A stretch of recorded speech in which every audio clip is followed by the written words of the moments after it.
হঠাৎ করে ৭০ কিলোমিটার বেগে দেশের দক্ষিণাঞ্চলে ব্যাপক তাণ্ডব চালিয়েছে কালবৈশাখী ঝড়।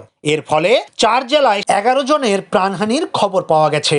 আহত হয়েছেন অর্ধশতাধিক। লণ্ডভণ্ড হয়েছে কয়েক হাজার বাড়িঘর। মহাসড়কে গাছ ভেঙে পড়ে বন্ধ রয়েছে যান চলাচল। বিদ্যুৎহীন হয়ে পড়েছে বহু এলাকা। আর কালবৈশাখীর এমন তাণ্ডব টানা ৩ দিন থাকতে পারে বলে জানিয়েছে আবহাওয়া অফিস। ঝড়ে আপনার এই গাছ পড়ে আমার মেশিন ভাঙছে, ঘর ভাঙছে। এইরকম আমি কতটি টাকা খরচা করি আমি ঘরটা উঠাইছি। আমার এই দুই সাইডে কিডনিতে পাথর, আমার হাতে কিছু করি খাইতে নিয়ে আমি অসহায়। আমার এই একটা মেশিন চালাই খাইতাম। এই আমার এই গাছ পড়ে গিয়ে ঝড়ে আমার এই গাছগুলো ভেঙে, এই মেশিন ভেঙে গেছে এবং আমার একটা গরু ঘর হ্যাঁ ভেঙে গেছে। আমি কিভাবে আগুইতে পারি এটা সরকারের কাছে একটু অনুরোধ দাবি জানাই। রোববার সকালে হঠাৎ করে মেঘাচ্ছন্ন হয়ে অন্ধকারে ঢাকা পড়ে বরিশাল, ঝালকাঠি, পটুয়াখালী, ভোলা ও পিরোজপুরের গোটা আকাশ। এরপরেই শুরু হয় দমকা হাওয়া। মাত্র কয়েক মিনিটের তুমুল ঝড়ে বিদ্যুৎহীন হয়ে পড়ে প্রায় সব এলাকা। সবচেয়ে বেশি ক্ষতিগ্রস্ত হয় পিরোজপুর। গাছপালা ভেঙে পিরোজপুরের সঙ্গে বিভিন্ন এলাকার সড়ক যোগাযোগ বন্ধ হয়ে যায়। বহু গাছ আমার ক্ষতিগ্রস্ত হয়েছে। একটা বড় গাছ পরে আমার বহু সুপারি গাছ ভাঙছে এবং ঘর আমার ভেঙে চলে গেছে।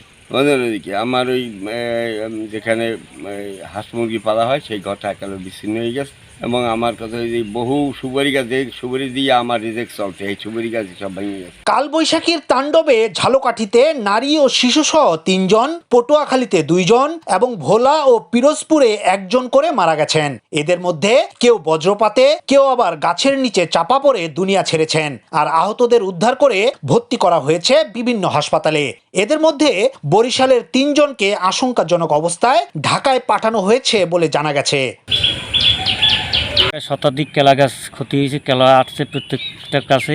কেবল মশা আইছে, কেবল মশা ফানাইছে, কেবল কলা পড়ছে, কেলা ভর্তি আইছে, অর্ধি ভর্তি হয়েছে। প্রায় শতাধিক গাছের মতো আনাজি কেলা আর সাগর সবি কেলা আর কাটালি কেলা। আমার 300 গাছ ভাঙে গেছে ঝড়ে।